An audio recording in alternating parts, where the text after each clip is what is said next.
sigurado ako, alam ko kung anong illegal at illegal. Alam ko kung anong actionable at hindi actionable.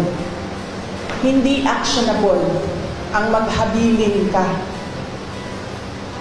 Hindi actionable yun. Walang active threat kung hindi ako mamatay. Walang mali doon. Walang illegal doon. Sinabi nila kahapon kung sino bang nandoon sa inyo sa interview press briefing namin. Sabi nila, pinalaki at pinalakas yung security ng First Family, ng President, dahil may threat. So ako, napaisip ako, nilalakasan niyo yung security niya? Ibig sabihin niyo na ako? Why for? Will you double the security? Diba?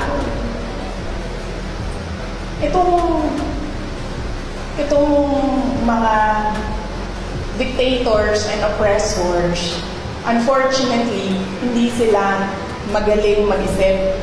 Basta lang sila tira, pero hindi nila iniisip na lahat ng sinasabi nila doesn't make sense, especially kapag nagsisinungaling ka, mahuhuli at mahuhuli ka.